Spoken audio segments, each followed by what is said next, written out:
Klar ist das Dach in erster Linie zum Schutz da, aber du siehst das ganze Leben. Also wenn so ein Dach fachgerecht verlegt ist, hebt es 50, 60, 70 Jahre. Und wenn da jetzt immer irgendwie ein Schnitzer drin ist oder irgendwo eine direkte Befestigung, was störend wirken kann und du läufst die nächsten 30, 40, 50 Jahre hin, das finde ich immer ein bisschen schade. Deswegen sind wir eigentlich schon immer so darauf bedacht, dass wir das schon sehr sauber gestalten. Und das ist auch das Schöne am Handwerk, dass du das selber gestalten kannst und dass du das gemacht hast. Und wenn du dann noch einen Aha-Effekt erzeugen kannst und wenn man dann überlegt, wie ist das jetzt wohl befestigt oder wie hat der das gemacht, das finde ich schon geil.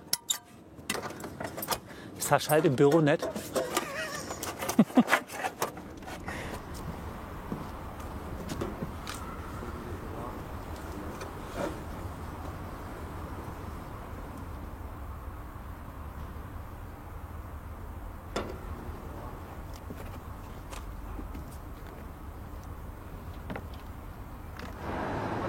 Geht ihr geschwind hoch?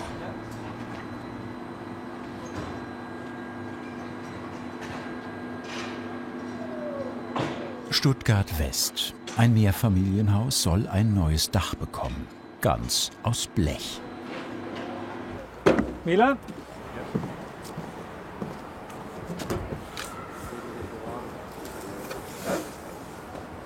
Das war früher ein Satteldach. Hier hat man ein Stockwerk draufgesetzt, um Wohnraum zu generieren. Das sieht man in Stuttgart sehr häufig. Und durch diese flache Neigung, um Wohnraum zu gewinnen, eignet sich hier ein Blechdach. Für Ziegel, wie bei den Satteldächern in der Nachbarschaft, ist die neue Dachform jetzt zu flach. Bei so geringer Neigung würde Wasser unter die Ziegel laufen. Ein weiterer Vorteil, ein Blechdach ist deutlich leichter als ein Dach mit Ziegeln. Die durchgehende Unterkonstruktion aus Holz trägt das neue Dach. Also nimmst du die Träger und dann gucken wir, dass wir den Abstand haben. Dann müssen wir den nachher biegen, dass wir hier einen Abstand haben. Mach den Abstand so, dass wir nachher haben wegen der Hinterlüftung. Ja, 3,5. Dass du halt hier das frei hast, dass du die Luft reinkriegen kannst. Ja. Sascha Betzler und sein Flaschner-Team beginnen dort, wo das Dach eigentlich endet, mit der Dachrinne. Gearbeitet wird von unten nach oben, also gegen die Fließrichtung des Wassers. Das Wichtigste bei einem Blechdach ist natürlich die Dichtheit. Die dauerhafte Dichtigkeit. Und das ist einhergehend mit einem Fachwissen, mit einer fachgerechten Verlegung und auch Herstellung. Und dann spielt für uns noch eine Optik eine große Rolle, aber primär ist das Wichtigste bei einem Blechdach, dass es dauerhaft dicht ist.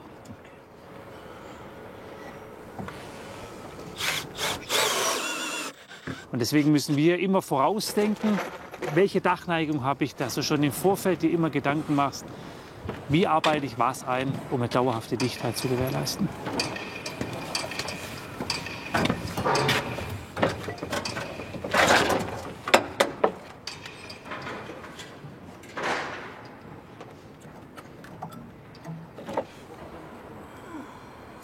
Wie das Dach selbst braucht die Rinne Gefälle. 2 bis 3 Millimeter pro Meter genügen, damit Regenwasser zuverlässig abfließt und sich nichts staut. Wird hier geschlammt, rächt sich das später, tropfenweise.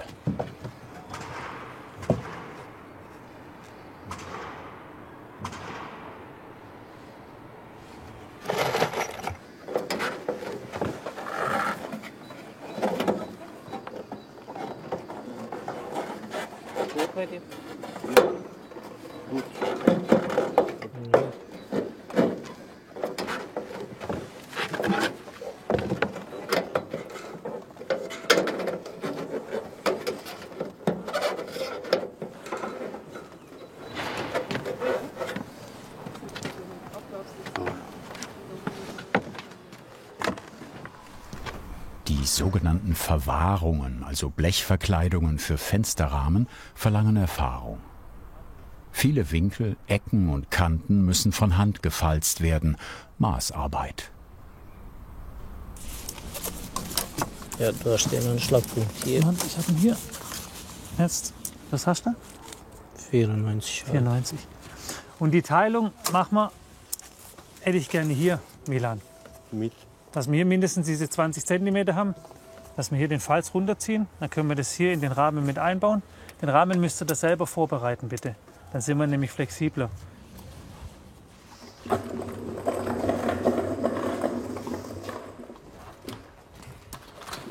Die Vorbereitung findet in der Werkstatt statt.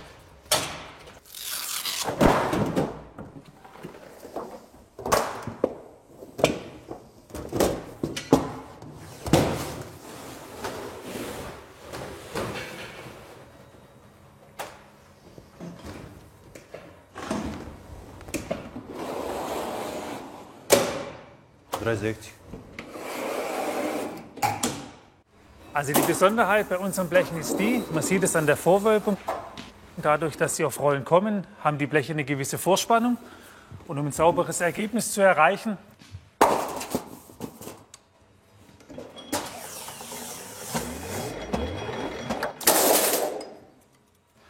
lassen wir das durch die Rundmaschine.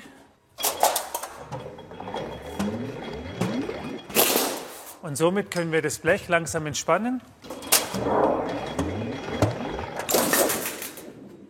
Und jetzt sieht man schon deutlich, wie die Wölbung weniger wird und wir dann später das Blech besser verarbeiten können. Und jetzt ist es entspannt und liegt flach da.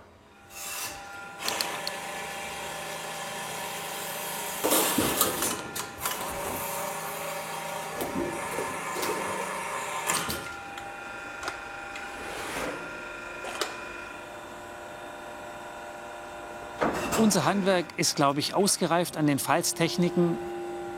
Aber wir können natürlich durch die Werkzeugbranche uns die Arbeit erleichtern. Mit gewissen Werkzeugen, Falzautomat, Falzschließer elektrisch. Aber ich glaube, dadurch, dass es seit Jahrhunderten besteht, kommt da auch nichts Neues nach. Das Handwerk an sich, die Technik bleibt, glaube ich, immer bestehen.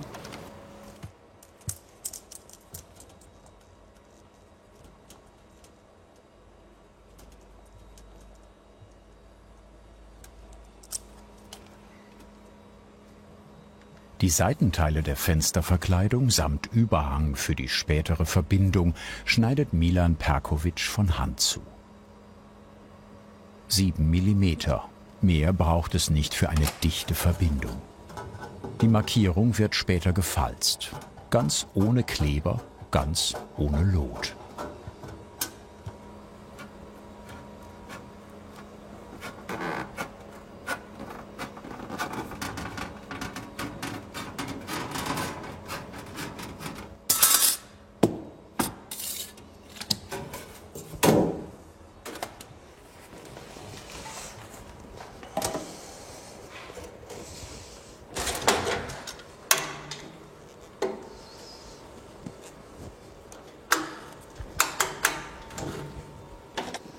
Slave Music legt ein Blechstück als Abstandshalter ein. Später wird hier das Gegenstück eingefalzt.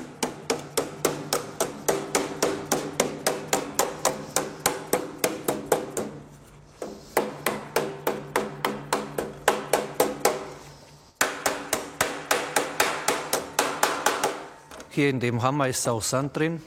Das kann man auch ganz gut hören. Also das ist ein Schonhammer wegen Rückschlag. Das Besondere an ihm, dann kann man die Bleche besser verarbeiten. Also mit dem Eisenhammer würde man ganz viele Dämmel reinmachen und mit dem Hammer nicht. Und dann sind die Kunden auch zufrieden, wenn das glatte Oberfläche hat.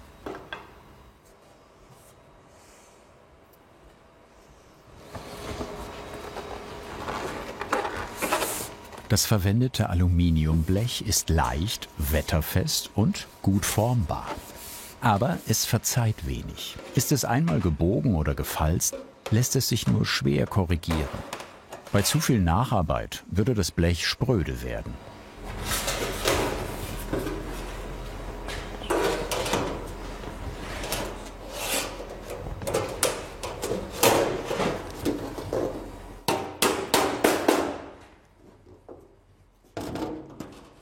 Die Unterseite der Fensterverkleidung wird mit den Seitenteilen verbunden, über den Falz.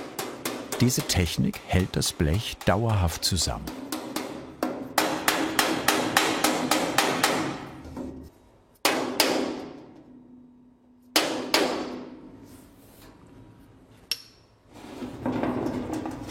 Für dieses Projekt verwendet die Flaschnerei beschichtetes Aluminium.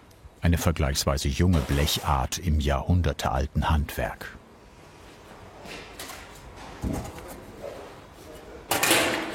Auch beim Material entwickeln sich Technik und Anwendung ständig weiter.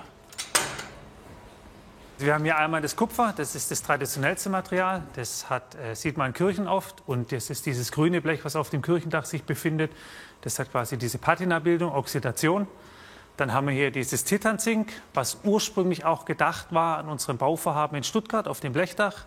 Ist aber temperaturbedingt, dadurch, dass dieses Bauvorhaben in den Frühjahr gerutscht ist, auf Alu geswitcht worden, weil wir mit dem Alu mehr Möglichkeiten haben, in dem niedrigeren Temperaturbereich unter den 10 Grad zu verarbeiten.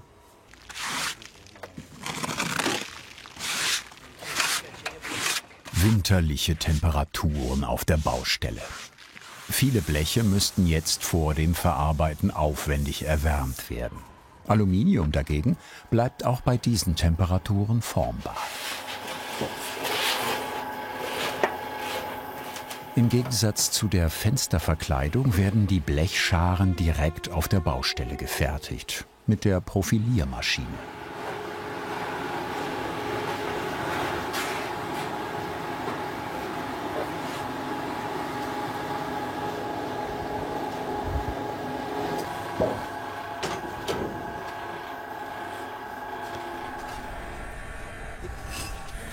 Vielen Dank, mein Freund.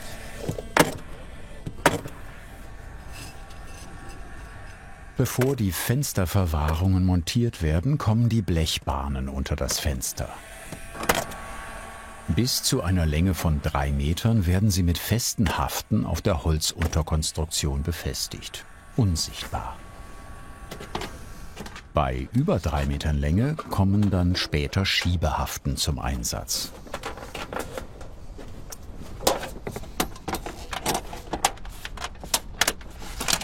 Also das ist der Falzschließer, mit dem tut man die Felsen zuschließen und danach kann man das auf die andere Seite umdrehen und dann schließt man die Felsen doppelt.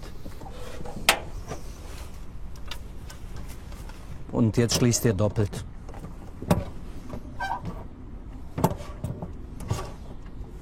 Und so ist jetzt der Falz komplett zugeschlossen. Der Doppelstehfalz. Doppelt gefalzt, doppelt sicher.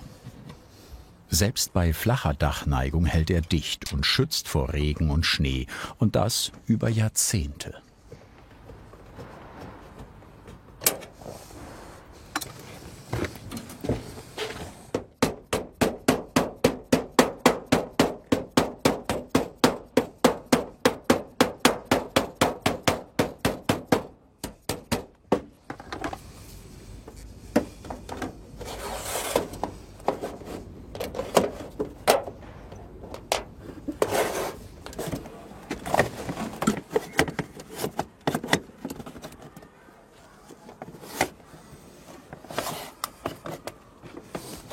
Wir haben das Blech jetzt runtergebogen mit dem Traufkanter. Und wenn das Wasser kommt, dann kann das auch hier unten abfließen. Und da das nicht komplett nach oben gebogen ist, kann das auch hier abtropfen. Und so entsteht auch keine Kapillarwirkung, damit es nach oben saugt. Wasser kriecht. Wenn 2 Bleche zu eng aufeinander liegen, zieht sich Feuchtigkeit durch den schmalen Spalt nach oben. Auch gegen die Schwerkraft. Das nennt man Kapillarwirkung.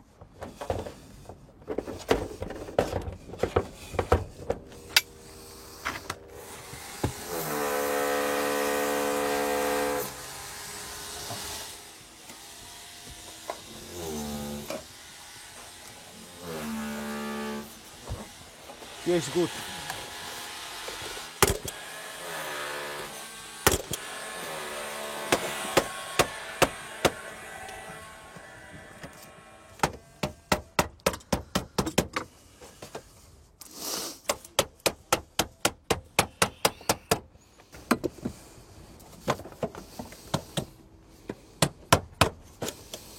Das Falzen von Blech hat eine lange Geschichte. Schon im Mittelalter wurden Dächer mit Metall gedeckt. Material und Werkzeuge haben sich weiterentwickelt, doch die Handarbeit ist geblieben. Der Beruf trägt je nach Region einen anderen Namen. Spengler, Klempner, Blechner, im Südwesten Flaschner.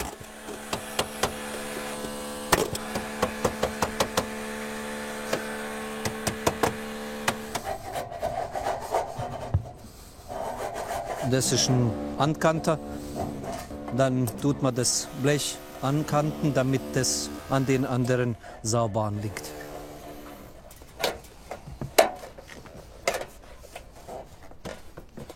Also die Kantung ist auch dafür da, damit das Blech irgendwann mal in der Mitte nicht nach oben geht. So hat es quasi einen Schutz. Jede Kante, jeder Winkel gibt dem Blech Stabilität. Der eingesetzte Dichtstoff auf Mischpolymerbasis ist eine zusätzliche Abdichtmaßnahme. Zwar reicht bei einer Dachneigung über 22 Grad eine Blechüberdeckung von 10 Zentimetern, aber sicher ist sicher.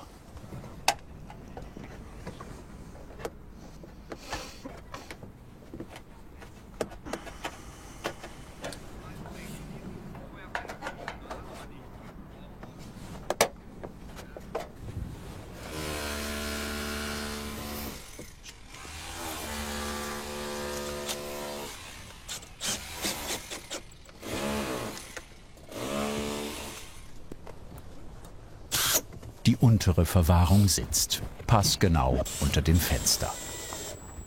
Die obere muss noch angepasst werden. Ein spezielles Biegewerkzeug kommt zum Einsatz. Also das ist sogenannter Wokebänder. Das ist wie so ein Handkanter. Wenn man irgendwas Schnelles auf der Baustelle machen muss, dann kann man den auch verstellen, bis zu 15 Zentimeter in der Breite.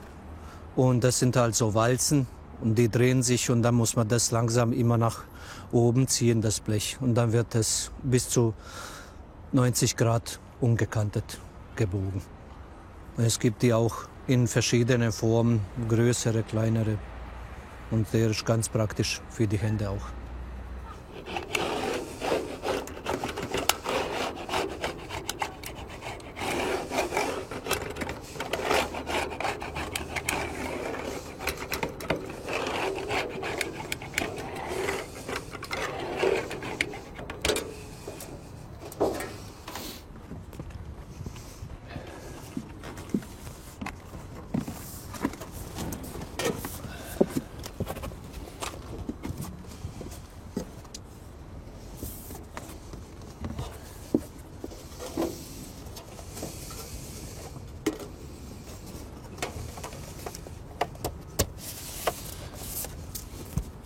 Bei mir ist perfekt.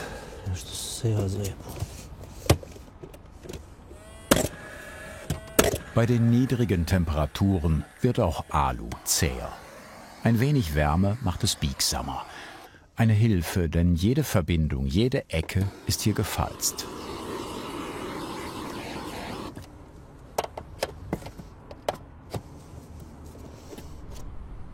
Also bei Alu ist im Prinzip immer so, dass man das alles verfalzen muss.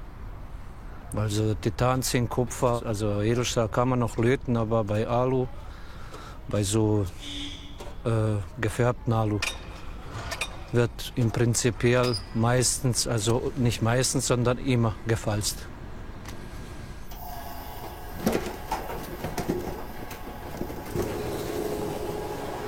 Läuft's gut?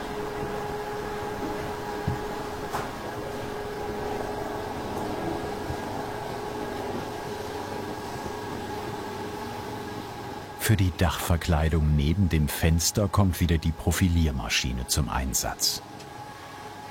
Die langen Blechbahnen, die Scharen, werden direkt aufs Maß produziert. Das spart Zeit. Die außergewöhnliche Dachform, eine Kombination aus einer Fläche oben und steilen Schrägen an den Seiten, nutzt die Gebäudehöhe optimal aus, ohne das Haus sichtbar zu erhöhen. Die Form nennt sich Stuttgarter Dach. Entstanden im letzten Viertel des 19. Jahrhunderts aus Wohnraumnot. Bis heute prägt sie das Stadtbild. Wir haben ja die Stuttgarter Form. Die ist oben gerade und seitlich abgewalmt. Und deswegen macht man Blech drauf durch die geringe Neigung. Das ist einfach ein Gewichtsvorteil dann gegenüber dem Ziegel. Weil bei Ziegel braucht man eine gewisse Neigung. Und somit kommt nur Blech in Frage. Und dadurch, dass nachher hier noch eine PV-Anlage drauf soll, ist das mit dem Blechdach optimal. Ein großer Vorteil gegenüber dem Ziegeldach, das geringere Gewicht und viel Fläche für Solaranlagen. Das Blech, das über der Stadt thront, muss einiges aushalten. Es dehnt sich aus, es zieht sich zusammen. Im Sommer kann es bis zu 80 Grad heiß werden, im Winter auf minus 20 Grad abkühlen. Also die Ausdehnung vom Blech wird immer mit 100 Kelvin gemessen, das heißt minus 20 bis plus 80 Grad. Das gibt auch vor, wo wir die Festpunkthaften setzen. Das bedeutet, wo ist an dieser Schar in der Länge, je nach Dachneigung, der Festpunkt. Dann wird die Hafte am Festpunkt gesetzt. Und wo werden die Schiebehaften eingebaut, die hier einen Bewegungsfreiraum haben, wo die Schar dann arbeiten kann. Somit geben wir dem Blech die Möglichkeit zu arbeiten über die Festpunkt respektive die Schiebehaften. Und dann reißt da nichts und somit ist es gut. Ab einer Länge von 3 Metern kommen Schiebehaften zum Einsatz.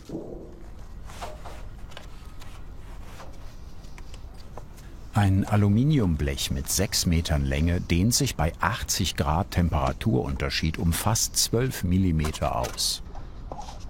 Am Dachfirst, hier rechts, wird die Schar mit einer Festhaften fixiert. Zur Traufe hin hier links sorgen Schiebehaften für Bewegungsfreiheit. So kann das Material arbeiten, ohne zu reißen. Ein Dach muss viel aushalten. Temperaturunterschiede, Regen, Hagel, Schnee und Sturm. Besonders heikel sind Durchdringungen, wie hier am Dachfirst. Dort entweicht warme Luft aus dem Dachraum. Ich stelle jetzt den Falz um und ich hole den Falz zurück aufgrund der Tatsache, dass wenn auftreibendes Wasser kommt, wenn der Wind Wasser nach oben treibt, dass quasi hier die Rückkantung da ist, dass das Wasser nicht übertreiben kann nachher und hinterlaufen kann. Und deswegen ist das quasi die Rückkantung, die vorgeschrieben ist und notwendig ist, um auftreibendes Wasser abzuhalten und somit auch eine Dichtheit zusätzlich zu garantieren. Und dann kommt dann nachher hier die Kappe drüber und somit ist es dann von oben geschützt und gegen auftreibendes Wasser, genauso wie durch die exponierte Lage hier, dass wir eintreibendes Wasser haben im geraden Bereich. Und deswegen kanten wir das um.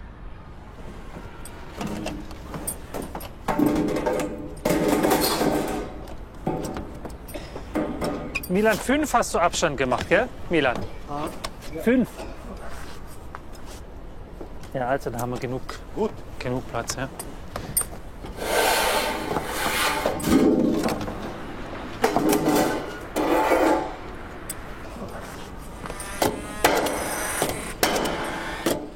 Nägel oder Schrauben kommen nur dort zum Einsatz, wo kein Wasser hinkommt. Diese Unterbleche sorgen nur für zusätzliche Stabilität. Meistens ist es ja so, wenn ich irgendwo in der Ansicht eine Schraube sehe, dann kann ich mir schon vorstellen, wo eine Schraube ist ein Loch. Und dann weiß ich nicht, ob diese Schraube, wenn sie jetzt in der wasserführenden Schicht ist, ob das da angebracht ist. Der Verzicht auf sichtbare Schrauben und Nägel ist nicht nur technisch sinnvoll, er prägt auch das Erscheinungsbild. Was dicht sein soll, soll auch sauber aussehen. Und wenn der gut ist, dieser visuelle Eindruck, dann kannst du davon ausgehen, dass es dicht ist. Und wenn es zusammengeschustert aussieht, sehr wirr, dann ist, glaube ich, davon auszugehen, dass man sich im Vorfeld nicht viele Gedanken gemacht hat und dass es vielleicht nicht ganz so dicht ist.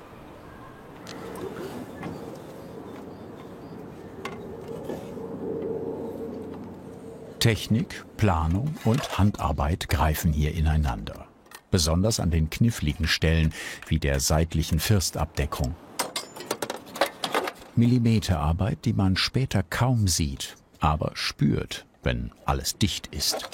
Und der visuelle Eindruck stimmt. Und da siehst du auch, dass noch so ein kleines Teil sehr zeitintensiv sein kann.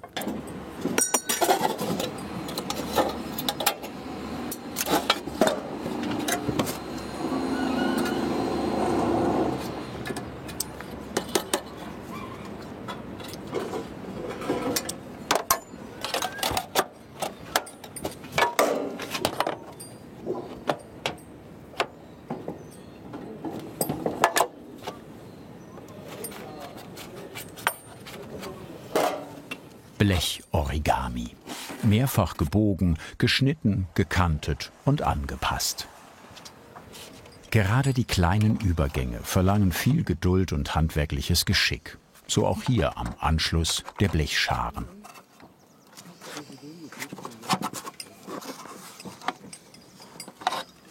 Ich mache jetzt den Bündnerfalz. Das ist im Prinzip wie der normale Falz, nur in Senkrechten. Den muss man jetzt fertig machen. Und muss man gerade mit der Spitzange gucken, ob das Blech jetzt schön da vorne anliegt. Also den muss man noch ein bisschen nach oben ziehen. Dann kann man das erstmal mit Plastikschaleisen zuklopfen.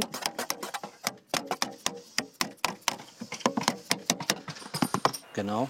Und jetzt machen wir den ersten Falz zu.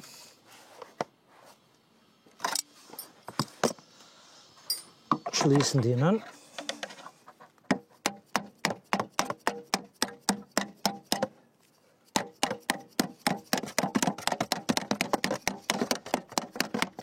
Das steht zugeschlossen. Und jetzt nehmen wir den anderen. Der Bündnerfalz. Doppelt geschlossen, wetterfest und dauerhaft dicht.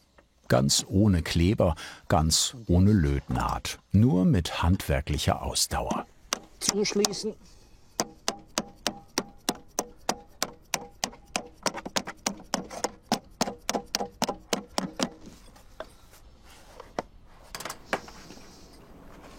So ist der Bündnerfalz auch zugeschlossen. Aber man braucht ja immer Geduld für alles.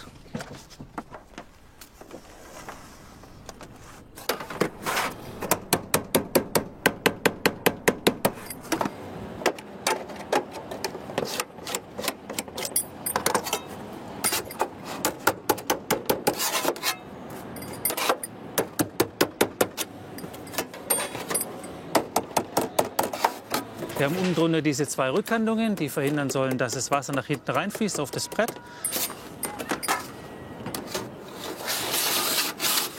Und somit können wir jetzt den Schieber drauf machen. Und der ist eingehakt, wird jetzt hier hinten nochmal umgekantet. Und dann ist das eine verschlossene Sache und das Wasser läuft an der Seite unterhalb vor der ATK runter. Und somit ist dann auch eine Dichtheit gewährleistet.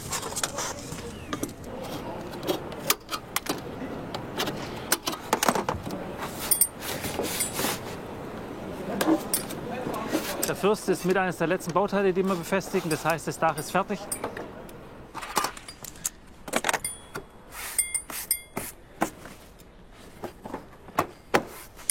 Und das Gebäude hat jetzt seinen Schutz erhalten für viele Jahre. Das erfüllt mich mit Stolz tatsächlich und es ist echt schön, was wir mit den Händen leisten. Und ja, es ist klasse, Handwerker zu sein in diesem Beruf.